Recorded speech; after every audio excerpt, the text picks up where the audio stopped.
Elon Musk ২০২৪ সালের ডিসেম্বরে Germany নির্বাচনী প্রচারণায় অংশ নিয়ে দেশটির উগ্র ডানপন্থী দল অল্টারনেটিভ ফর জার্মানি AfD-কে দেশটির ত্রাণকর্তা হিসেবে অভিহিত করেন। দেশটিতে অনুষ্ঠিত হতে যাওয়া আগাম জাতীয় নির্বাচনের আগ মুহূর্তের প্রচারণায় মাস্কের প্রত্যক্ষ অংশগ্রহণের বিষয়টিকে ভালো চোখে দেখছেন না দেশটির রাজনীতিবিদরা। এছাড়া AfD-র প্রতি মাস্কের এমন অস্বাভাবিক সমর্থন নিয়ে সন্দিহান বিশ্লেষকরা। ট্রাম্প প্রশাসনের ব্যয় সংকোচনে গঠিত টাস্ক ফোর্সের প্রধান হিসেবে গুরুত্বপূর্ণ একটি পদের দায়িত্বে রয়েছেন বিশ্বের শীর্ষ ধনী ব্যক্তি ও টেসলা প্রধান ইলন মাস্ক। দায়িত্ব গ্রহণের পরেই কর্মী ছাঁটাই সহ বেশ কয়েকটি পদক্ষেপ নিয়ে সমালোচনার মুখে পড়েন এই বিলিয়নিয়ার।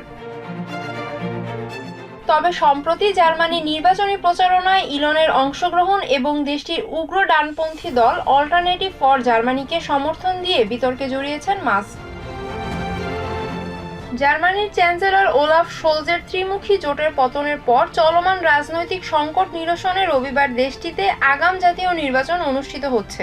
এরই মধ্যে গত কয়েক মাস ধরে প্রত্যক্ষভাবে জার্মানির কট্টর ডানপন্থী দল AfD-কে সমর্থন জানিয়ে আসছেন মাস্ক। গত ডিসেম্বরে মাস্ক জার্মানি নির্বাচনী প্রচারণায় কট্টর ডানপন্থী অভিবাসন বিরোধী দল AfD-কে দেশটির ত্রাণকর্তা হিসেবে অভিহিত করেছিলেন। পাশাপাশি শোলজের সমালোচনা করে মাস্ক তাকে জানুয়ারিতে পদত্যাগের আহ্বান জানান। পরে জানুয়ারিতেও মাস্ক AfD-র একটি প্রচারণায় ভার্চুয়ালি যুক্ত হয়ে বক্তব্য দেন। নাৎসি কনসেন্ট্রেশনের ৮০তম বার্ষিকীকে সামনে রেখে দেয়া বক্তব্যে মাস্ক বলেন, জার্মানদের তাদের পূর্বপুরুষদের কৃতকর্মের জন্য নিজেদের দোষী ভাবার কোনো কারণ নেই। পাশাপাশি নিজের সোশ্যাল মিডিয়া হ্যান্ডেল এক্সের কথোপকথনে AfD পার্টির প্রধান আলিস ওয়াইডেলের প্রশংসা করেন মাস্ক। সম্প্রতি প্রকাশিত একটি জনমত জরিপে ২০% সমর্থন নিয়ে জনপ্রিয়তার দিক থেকে দ্বিতীয় স্থানে উঠে এসেছে AfD পার্টির নাম। তবে অন্যান্য দলগুলোর বিরোধিতার কারণে দলটির সরকার গঠনের তেমন কোনো সুযোগ নেই।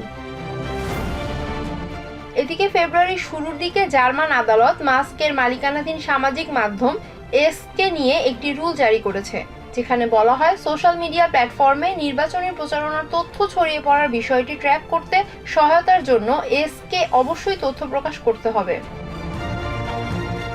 ওয়াল স্ট্রিট জার্নালকে দেয়া এক সাক্ষাৎকারে AfD-র প্রতি মাস্কের সমর্থনকে অস্বাভাবিক বলে মন্তব্য করেছেন জার্মানির পরবর্তী চ্যান্সেলর হওয়ার দৌড়ে এগিয়ে থাকা ফ্রেডরিক এমজেড।